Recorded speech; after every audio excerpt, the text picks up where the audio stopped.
I'm just saying that the body positivity movement was keeping me fat. It was keeping me unhealthy. Here's the secret, you guys. I really didn't work out that much. Honestly, I did not like working out. I am working on that now. That's my next goal. One of the best things that I have ever done in my entire life is to get on a health and wellness journey. And I started feeling so much better. I could not believe, you guys, the amount of energy I felt and how happy I felt. All my hormones were coming back into balance. Most people are like, oh, it's Christmas, so I can't start a diet now, or it's New Year's, or it's my birthday. All these excuses. And I too was so guilty of doing that and being like, oh, I'm going to start Monday. I'm going to start after Christmas. Since I started my health and wellness journey, I've lost about 70 pounds, which to me is crazy because if I think about just going to the gym and grabbing like 70 pounds of weight and carrying that around with me for any period of time, let alone like all day, when I had that weight on my body, it is just insane. I can't even fathom that.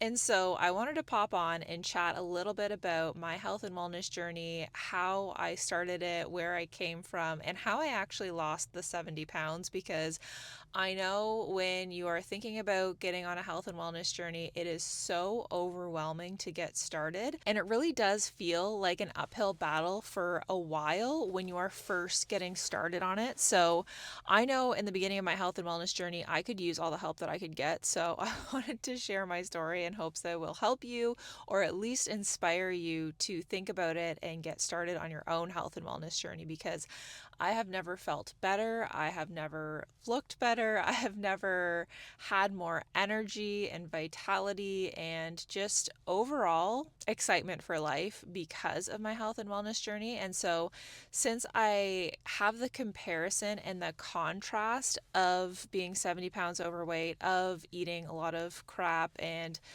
having a lot of excess body fat, I know what it feels like to feel the opposite of that. So I know the difference, I know the contrast, and it's something that until you experience it for yourself, you don't realize just how beneficial it is to get healthy and to lose extra weight. So, a little bit of history about me. Growing up, I was always overweight my entire life. So, my weight always fluctuated. And I remember as a child, I was very obviously overweight. I didn't really experience bullying as a result of that. I honestly didn't know that I was overweight because obviously, as a child, you just don't really think about it. I mean, obviously, you know that you look a little bit different than your peers and whatever, but it wasn't really a thing for me. I didn't struggle with a self-confidence issue as a result of it, and I didn't really realize that I was overweight, to be honest with you, which is kind of crazy to think. But so I always fluctuated. My weight always went up and down, but mostly up. And I had really bad eating habits. And I did not like working out. I did not like physical activity at all. I remember as a kid, people would try to, get me interested in track and field in school or sports. I did play soccer growing up, but I didn't really enjoy physical fitness and physical activity. And honestly, I don't really think you can enjoy that when you're overweight because it feels so much harder than when you're in shape. And it takes a lot of extra energy, is what I realized. When you're overweight, it takes a lot of extra energy to do physical activity. So that's probably why I didn't love it and I didn't enjoy it, because I didn't have extra energy. My body was like using that energy just to function, just to go about my day to day life. And so I didn't have extra energy to exert doing workouts or physical fitness. It made me so exhausted and so tired, and I didn't enjoy it. I would be in pain, I would be sore. There would be chafing in all areas because I was so overweight. So it was just not an enjoyable experience for me. Being overweight my entire life, I didn't really think that it was an issue. I didn't even really recognize that I was overweight. In the back of my mind, I always knew that I wanted to lose weight because that's what our culture conditions us to believe, and it's really ingrained in us in our Western society to be thin. And so, obviously, as a female, I had that in the back of my mind, but it wasn't really a huge, huge issue to me, if I'm being completely honest with you guys. As a child, my eating habits were very crappy. We would have cereal, Eggo waffles, pop, all of the crap. And so when you grow up thinking that that kind of food is normal to eat and that it's fine, that's kind of where the problem starts typically, is when you're ingrained with these habits at such a young age and you think that that's normal and you think that that's, how everybody eats. And so I developed these unhealthy eating habits, even though I didn't identify them as unhealthy, and I didn't recognize that until, honestly, until probably about 6 or 7 years ago, I want to say, is when I started my health journey. My husband and I, we opened a bakery business because we had such a sweet tooth. We loved sugar, we loved desserts. So we ended up opening a bakery business when we were in our early 20s. And honestly, that's what really spiraled things out of control, I think, because we were around so much sugar and candy and all of the stuff for long periods of time. We worked long hours. We were under a lot of stress as we were building and growing that business, because we started it from scratch and we built it to over $1 million in sales. So obviously the cumulative amount of stress, and then paired with overeating and binge eating, which I realized that I was a very huge stress eater. So as soon as my body would feel any amount of stress, I didn't know this, but I trained myself to crave sugar or to crave, junk food when my body was stressed, because that's what I would always turn to. So over time, my body really identified, as soon as I felt stressed, I needed sugar. And so I would do that. That would be like my binge eating thing that I would do, and it really was an unhealthy spiral. So that's when I started my bakery business. I was, a little bit on the heavier side, not super, super, super overweight, I wouldn't say, but the bakery business really skyrocketed that and spun that out of control. And I ended up gaining about 70 pounds working in the bakery business. And then during the time of us running the bakery business, I was feeling like crap. I had low energy. I had low motivation. I was tired all the time. I had fatigue, and I was not feeling like the best version of myself. And I knew that I needed to make a change. And everything that I researched and Googled and all the things told me that I needed to start eating healthier. I needed to start moving my body, blah, blah, blah, blah, blah, all the stuff that I did not want to hear. That doesn't sound exciting. It doesn't sound fun. It sounds hard. It sounds like a lot of work. And it sounds like it sucks, honestly, to give up sugar, to give up all of the stuff that I was used to eating. That just sounds terrible when you are in that, in that whole mindset of eating all that food and you think that it's normal. It's terrible when you first start, right? Couldn't even wrap my head around it.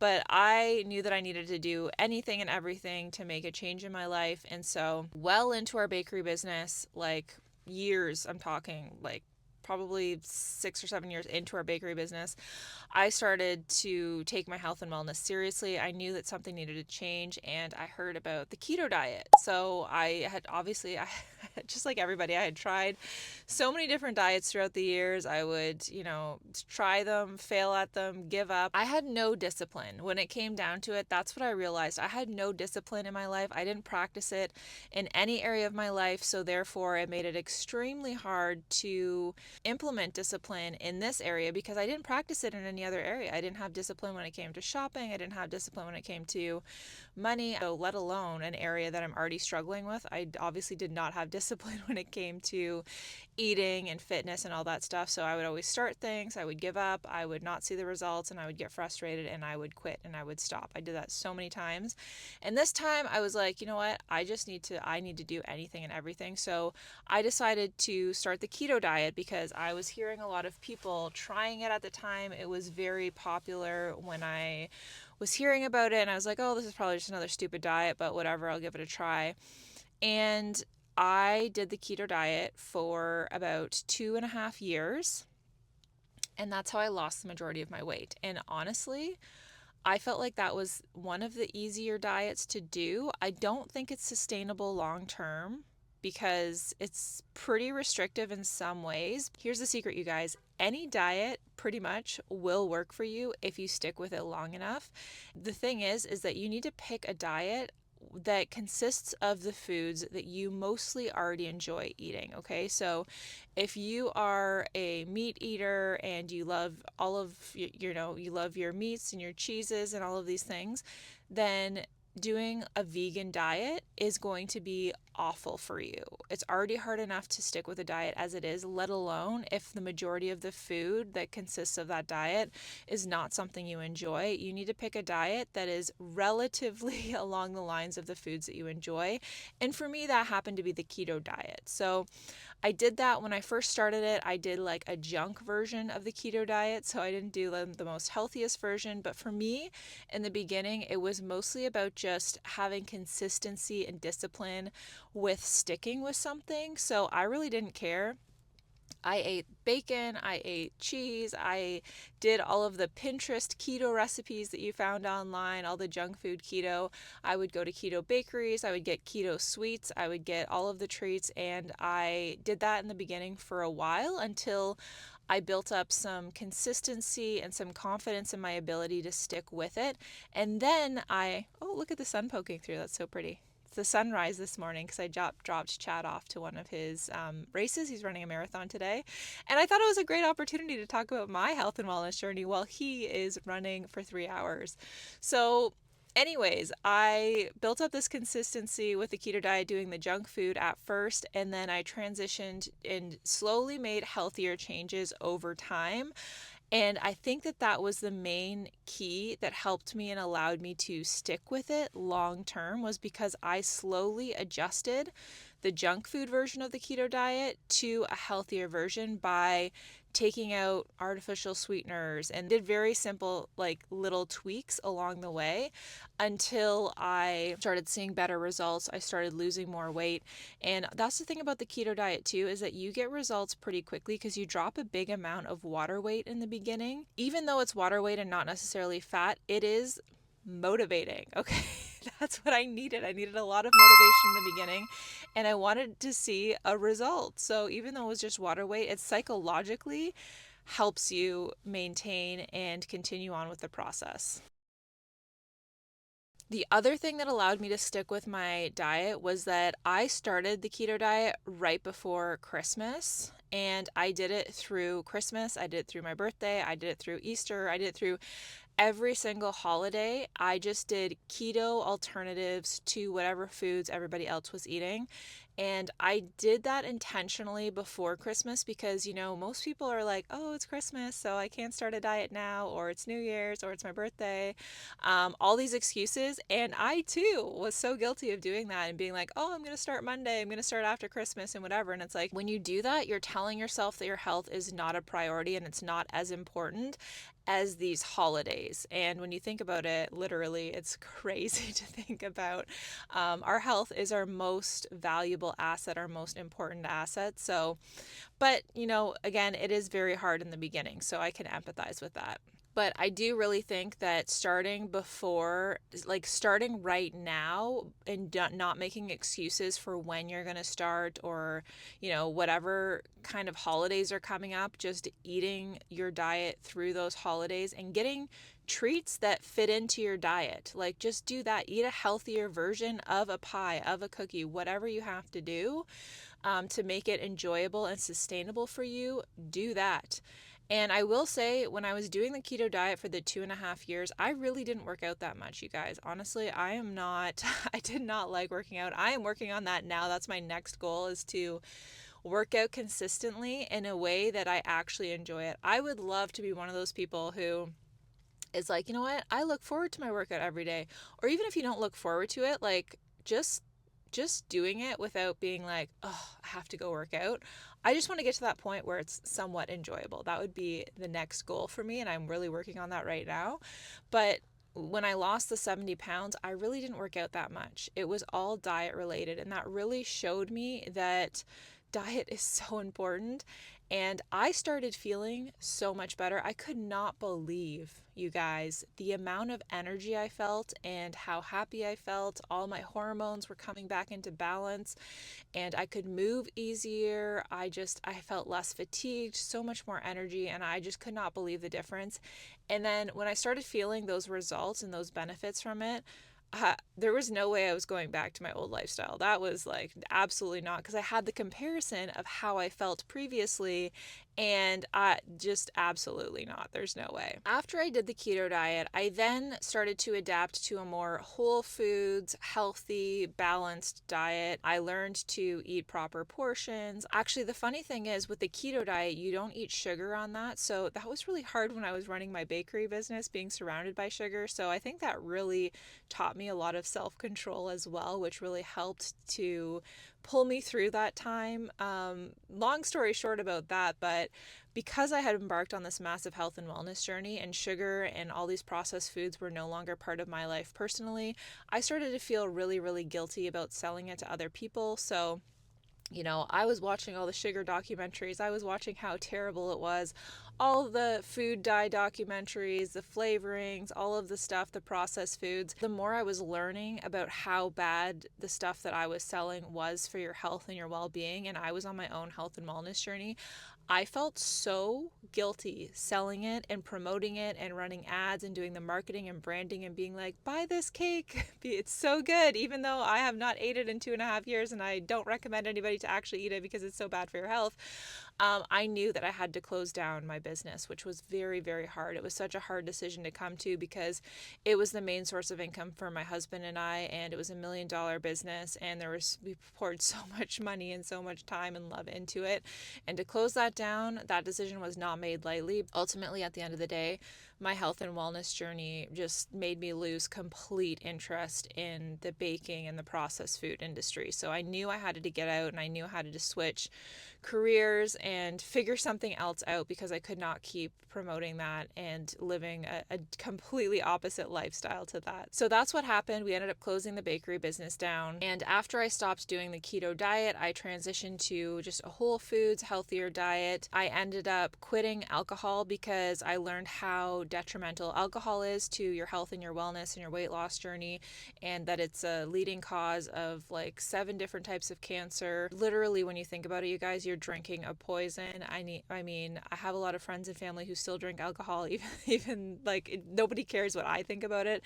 It's just more so for my personal health and well-being, because I care about that so much now that I'm not willing to compromise that for anything. And when you think about the fact that this poison that you're putting in your body is intoxicating you, it makes your brain, not work properly. That's why you don't remember things or you act super weird. The more I learned about alcohol, again, the less I was like, I just can't. Once I learn things and understand things, I'm like, that literally makes no sense. It's like the smoking industry, right? Like smoking was super popular when I was younger and in high school and stuff, and now it's like, you look at people that smoke now and it's like, what, you still smoke even though you know that it's like you're literally probably going to get cancer. Like it's just crazy to me, right? And alcohol is honestly no different. I think in a few years' time, alcohol is going to be the same level of disgusting that cigarettes are now. So basically, over the last several years of starting and continuing on my health and wellness journey, I've made little tweaks like that over time. I still eat desserts. I just make healthier versions of them. I don't feel deprived at all. I have so much energy. And the biggest thing that I didn't realize was that I don't even crave sugar anymore at all, which sounds so crazy to me. I don't crave sugar. I don't crave wine. And alcohol, by the way, was very hard for me to give up because I loved my wine. I loved, Saturday night drinking and all the things. I really did. I never in a million years thought that I would be able to quit these things that, they're part of our culture, they're part of our society, and it's something that we normalized, and it's part of every celebration in our Western culture. And I never thought that I would be able to give those things up, but here I am. I'm telling you that you can do it. And the best thing is that you might not realize when you're starting your health and wellness journey is that once you do this for a long period of time and you just push through some of the challenges of it, your body will get used to living without the processed foods. It will get used to living without the excess sugar and without the alcohol, and you will start to feel so good, and your body does not crave it anymore, so you don't even think about it. Because I know how hard it is in the beginning. You think about food and you think about sugar and you think about treats all day long, but you will get to a point, if you push through some of the challenges in the beginning, where you don't think about it at all, which years thought that I would get to this place, but here I am. I have lost 70 pounds. I have kept it off. I am feeling my best version of myself. Like, never in a million years have I felt better. Just so grateful that I started the health and wellness journey. And it's kind of crazy to think that, I started a bakery business and then got on a health and wellness journey, closed the bakery business. Like, life is so crazy that way, where it just likes to slap you upside the head when you think that you're on the path. And it's like, oh no, by the way, you're actually on the wrong path. Let's change that and let's disturb everything. Another thing that I really underestimated when I was getting on my health and wellness journey is that your friend group will also change, because if your friend group is probably similar, has similar eating habits and drinking styles to you, and when you start to make a change, for any change, this goes for any change in life, when you start to change your life, it makes other people around you uncomfortable, because now it shows them what they are not changing, and it makes them uncomfortable because they see you doing better, and then they feel guilty about their lack of effort in their own lives.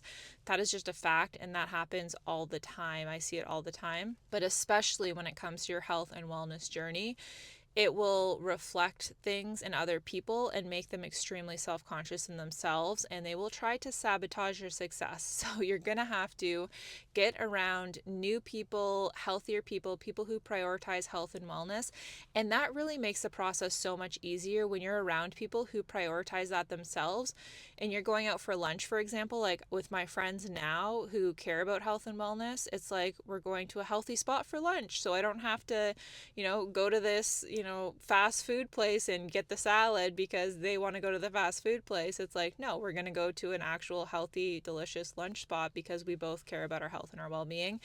That makes it so much more enjoyable and so much easier. So just be mindful that your friend group will change, and that's totally okay. It's meant to happen. You're meant to outgrow certain people in your life and find other people who prioritize similar values as you. Now, of course, I am not a super expert on health, wellness, and fitness or anything like that. I'm just sharing my own journey and my own story. But if you have any questions or comments, or you want to know anything specifically, let me know in the comments below. I love engaging, I love talking, and I love to share any tips or any help that I know. And if I don't know something, I'll just tell you, I don't know. I think that we're all put on this planet to help teach each other and help each other learn and be better and grow.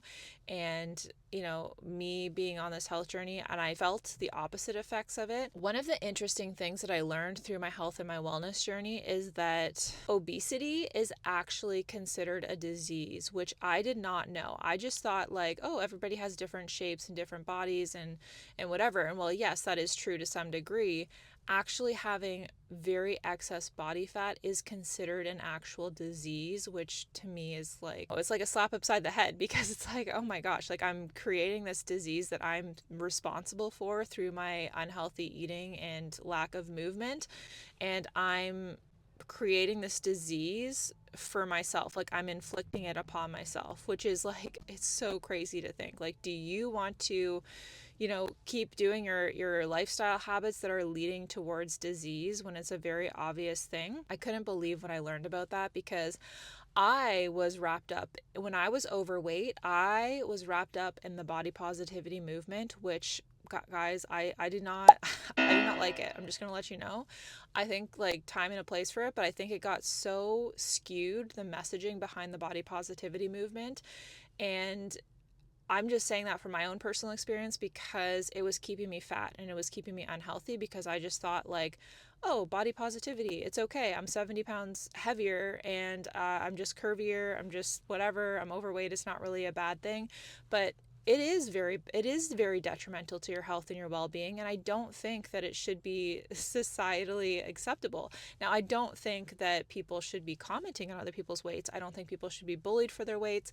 I don't think that it's anybody else's business what your weight is. I'm just saying that the body positivity movement was keeping me fat. It was keeping me unhealthy. I can see how that messaging got very skewed. I think body positivity should be reserved for things that are outside of our control, like scars, like the color of our skin, like cellulite, certain, things that you can't actually help.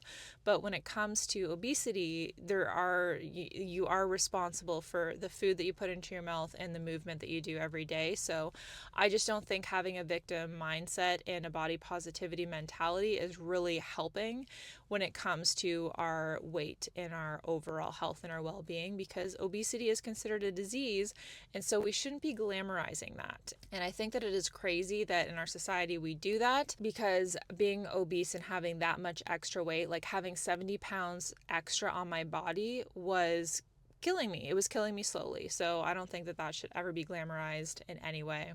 So I hope me opening up and sharing a little bit about my health and my wellness journey has helped you in some way, or inspired you to take a look at your own health and your own wellness, and maybe even get started on your own health and wellness journey. I would love to hear from you. Are you on a health and wellness journey? Are you excited to start one? Let me know in the comments below, and we'll chat soon. Bye.